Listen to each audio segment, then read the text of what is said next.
Tetapi secara global teman-teman sekalian, secara global semua sahabat wajib kita doakan dengan mengatakan radhiyallahu anhum ajma'in, sebagaimana Allah sebutkan dalam Al-Quran, a'udzubillahi minasyaitonir rajim, radhiyallahu anhum wa radu an.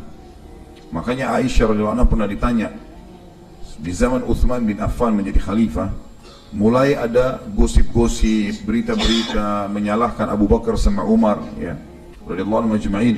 Dan ini teman-teman, kalau antum menghadapi dalam kehidupan sehari-hari ada orang yang caci maki, ada orang yang fitnah, tidak usah kaget karena manusia lebih baik daripada kita, difitnah juga. Nabi SAW difitnah, Nabi SAW disebarin isu-isu yang tidak benar tentang beliau. Abu Bakar sama Umar juga begitu sudah meninggal. Dalam sebuah riwayat Bukhari, seseorang atau beberapa orang datang bertemu dengan Ummul Mukminin Aisyah radhiyallahu anha dan berkata, kenapa Abu Bakar dan Umar dicaci maki, padahal kami mengetahui kebaikan-kebaikan pada mereka. Kata Aisyah radhiyallahu anha jawaban yang mulia dengan ilmu yang baik, sesungguhnya orang-orang ini tidak memahami syariat Allah. Allah memerintahkan agar mendoakan para sahabat Nabi, mereka malah mencaci maki dan mengkafirkannya. Dan saya tidak melihat, kata Aisyah, kecuali Allah ingin menambahkan pahala buat Abu Bakar dan Umar dengan cara seperti itu. Artinya orang-orang yang sekarang mencaci maki Abu Bakar di zaman sekarang, seperti kasus Syiah, orang-orang Syiah yang sudah jelas-jelas salah satu manhaj atau metode hidup mereka mencaci maki sahabat, bahkan sampai pada tingkat mengkafirkan. Orang-orang ini sebenarnya sedang menyetor pahala gratis kepada para sahabat. Mereka berbuat ibadah diambil oleh para sahabat. Dia punya masalah dengan seorang manusia biasa, bukan sahabat saja, sudah cukup untuk menghabiskan pahalanya hari kiamat. Bagaimana kalau dia punya masalah dengan para sahabat? Seperti berhadapan dengan gunung-gunung besar, gitu kan? Sulit sekali, gitu. Dan apa gunanya mereka masuk ke zona itu? Cukuplah mereka telah mendampingi Nabi SAW, cukuplah mereka menghadiri peperangan bersama Nabi SAW. Ini kemuliaan yang luar biasa. Haji bersama Nabi SAW, ya. Hidup sehari-hari, sholat berjamaah, ketemu, salaman, minum sama-sama, ya, ngobrol sama Nabi. Bahkan Abu Bakar sama Umar yang fokus dicaci maki oleh orang-orang Syiah dan dikafirkan ini adalah mertua Nabi, yang setiap Nabi kemana selalu mereka berdua ada bersamanya. Sampai para sahabat mengatakan, kami tidak heran Abu Bakar dan Umar menjadi pemimpin setelah Nabi SAW meninggal, karena sudah sering kami dengarkan Nabi SAW mengatakan, aku pergi bersama Abu Bakar dan Umar, aku datang bersama Abu Bakar dan Umar. Jadi sudah biasa itu. Maka sangat aneh kalau ada orang mencaci maki orang yang terdekat bagi Nabi SAW. Tentu target daripada orang-orang ini mencaci maki sahabat sebenarnya adalah Nabi SAW. Targetnya itu. Tapi mereka kalau mencaci maki Nabi langsung seperti Abdullah bin Saba, tokoh yang sekarang diubah-ubah lagi oleh orang Syiah, dikatakan bahwasanya itu tokoh fiktif. Padahal kita sudah jelas-jelas punya rujukan-rujukan yang pasti dengan sanad-sanad yang sahih tentang keberadaan Abdullah bin Saba, orang Yahudi yang pura-pura masuk Islam dan membentuk pemahaman Syiah itu. Dan jelas-jelas konsepnya mencaci maki dan mengkafirkan para sahabat ridwanullahi alaihim. Mencela sahabat ini berarti mencela Nabi SAW, dan mencela Nabi berarti mencela Allah, ya. Ini bahaya sekali, ya. Saya yakin kalau teman-teman di sini berumah tangga dengan normal, dia memilih mertua, calon istri atau suami yang baik, saya yakin pasti dia tidak akan terima kalau mertuanya orang baik atau istrinya orang baik lalu kemudian dicaci maki. Saya yakin dia tidak akan terima itu. Bagaimana bisa seseorang mencaci maki istri Nabi, mertua Nabi, gitu ya? Dan orang-orang sudah meninggal, sudah lewat waktunya. Untuk apa kita habisin waktu di situ? Ya. Tidak ada manfaat sama sekali. Menyiapkan musuh-musuh yang berat pada hari kiamat, gitu kan? Di sini diangkat oleh Imam Az-Zahabi dalil pertama hadis Bukhari tentang masalah dosa besarnya seseorang yang mencaci maki para sahabat ridwanullahi alaihim. Kalau di sini yang kita bahas adalah mencelahnya, ya. Mengatakan misal kalimat-kalimat yang tidak santun lah. Tapi kalau ada yang mengkafirkan sahabat, ini sudah tidak diragukan kekafirannya juga. Karena ada hadis Nabi SAW yang mengatakan, siapa yang melempar kalimat kufur kepada saudaranya muslim, maka akan kembali kepada salah satunya siapa yang paling berhak. Kalau ketemu antara orang-orang ini dengan para sahabat, pastilah ya, para sahabat yang tidak mungkin kafir, mereka yang kafir karena sudah sampai meninggal dibuktikan beriman kepada Allah dan Rasulnya. Tapi orang ini belum tahu, bisa saja dia meninggal gitu kan dalam keadaan kafir. Yang kita bahas dosa besar hanya mencelah. Kalau sampai mengkafirkan, kufur juga. Dikatakan oleh Imam Al-Zahabi, dan tanpa meragukan sama sekali kalau semua sahabat adalah wali Allah, karena mereka adalah orang-orang yang dekat dengan Allah Subhanahu wa Ta'ala. Diangkatlah hadis Bukhari, hadis Qudsi, kata Nabi SAW, Inna Allah Azza wa Jal qal, sesungguhnya Allah yang maha tinggi dan maha mulia telah berkata, Man ada li waliyan faqad adhantuhu bil harb. Siapa yang memusuhi para waliku, maka pasti aku akan mengumumkan perang terhadapnya. Kita tahu para sahabat tentu wali-wali Allah karena mereka sangat dekat dengan Nabi SAW. Kesalahan mereka pun kalau terjadi di zaman itu diluruskan langsung oleh Al-Quran. Kita tahu dalam ayat misalnya surah At-Talaq atau surah Al-Mujadilah, ada sahabat yang ribut dalam rumah tangga, lalu ayat Al-Quran datang meluruskan mereka. Ada di antara mereka berkorban di medan perang, disebutkan, dipuji oleh Sang Pencipta Allah. Ada di antara mereka yang disebutkan namanya secara langsung dalam Al-Quran. Banyak, seperti Zaid bin Harithah, ya. Ada disebutkan nama-nama orang atau para sahabat dalam Al-Quran. Ya. Maka mereka jelas-jelas adalah wali-wali Allah, dan memusuhi wali Allah berarti Allah mengiklankan perang bersamanya. Dalil yang lain adalah hadis Bukhari Muslim.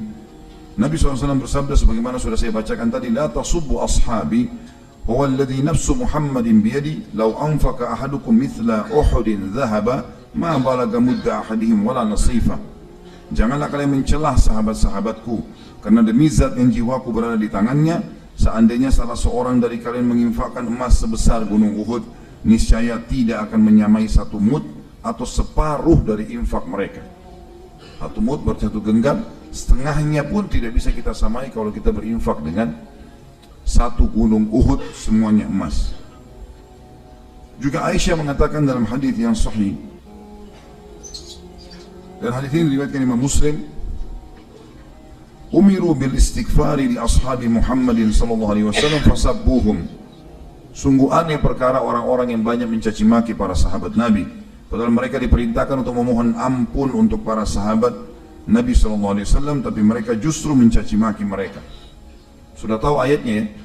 Ada di antara doa yang kita dianjurkan baca adalah Rabbana ighfir lana wa li ikhwanina alladhina sabaquna bil iman wa la taj'al fi qulubina ghillan lil ladzina amanu rabbana innaka raufur rahim. Ini di antara doa yang kita dianjurkan baca dari Al-Quran, yang artinya, wahai Tuhan kami, ampunilah kami dan orang-orang yang telah beriman sebelum kami, dan janganlah engkau letakkan di dalam hati kami kebencian terhadap orang-orang beriman yang telah lalu itu. Sesungguhnya kau maha pengampun. Yang dimaksud sini kata ulama adalah para sahabat, karena kita datang setelah itu membaca, atau orang-orang bahkan setelah datang sahabat, tabi'in dan seterusnya, sebelum kita semuanya kita doakan, puncaknya adalah para sahabat. Di dalam hadis yang lain, hadis ini riwayat Ibnu Abi Asim dalam kitab As-Sunnah, dan dihasankan oleh Syekh Albani, kata Nabi SAW, Man sabba ashabi fa'alaihi la'natullah. Barang siapa yang mencela sahabatku, maka dipastikan laknat Allah akan menimpahnya. Yang dimaksud sini laknat adalah diangkat berkah hidupnya. Diangkat berkah hidupnya.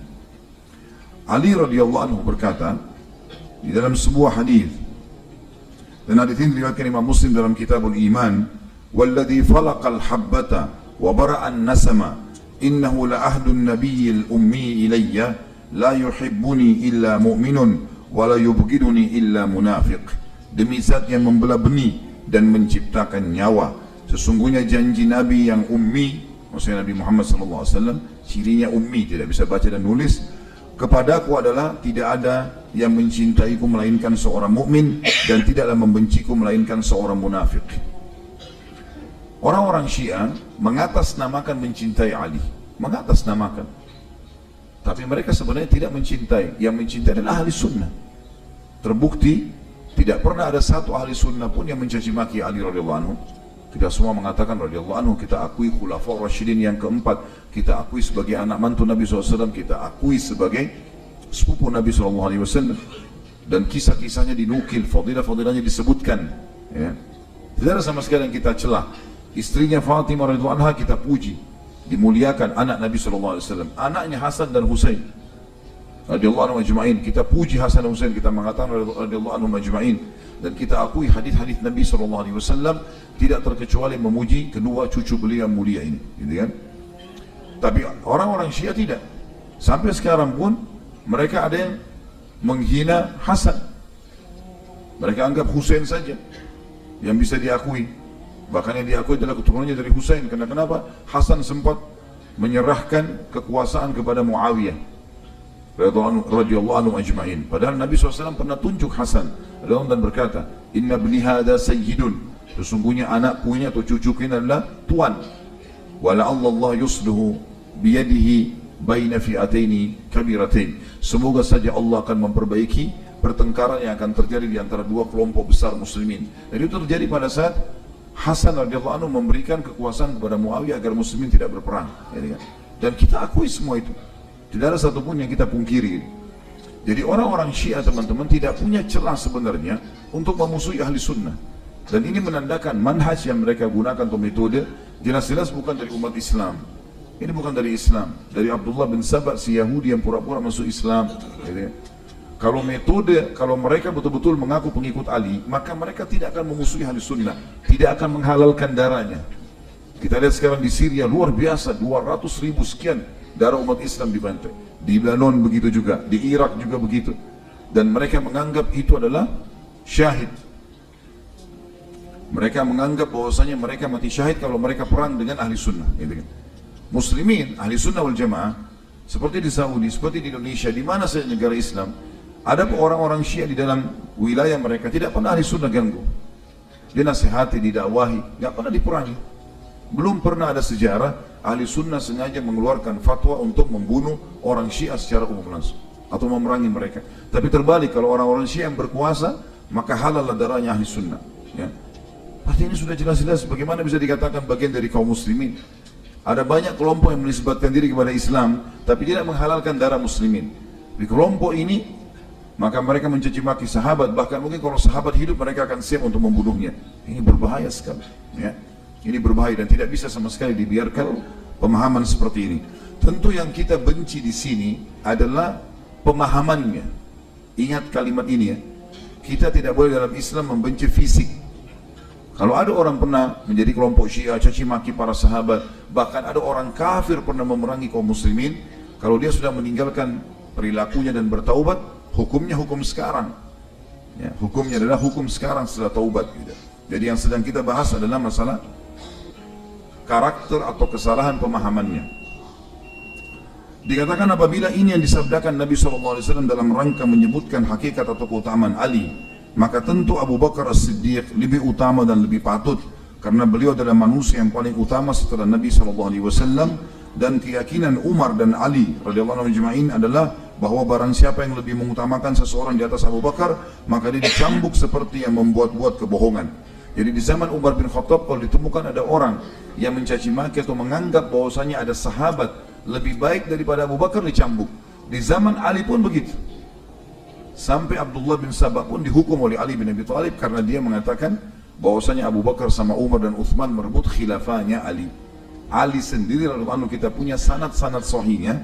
Ahli sunnah memiliki sanad itu bahwasanya Ali bin Abi Thalib menghukum Abdullah bin Sabah yang dasarnya mendahulukan atau menyebut-nyebut dengan fitnah kalau Abu Bakar, Umar, Uthman merebut khilafahnya Ali. Ali sendiri gak terima. Gimana sekarang orang ini mau mengembangkan ini?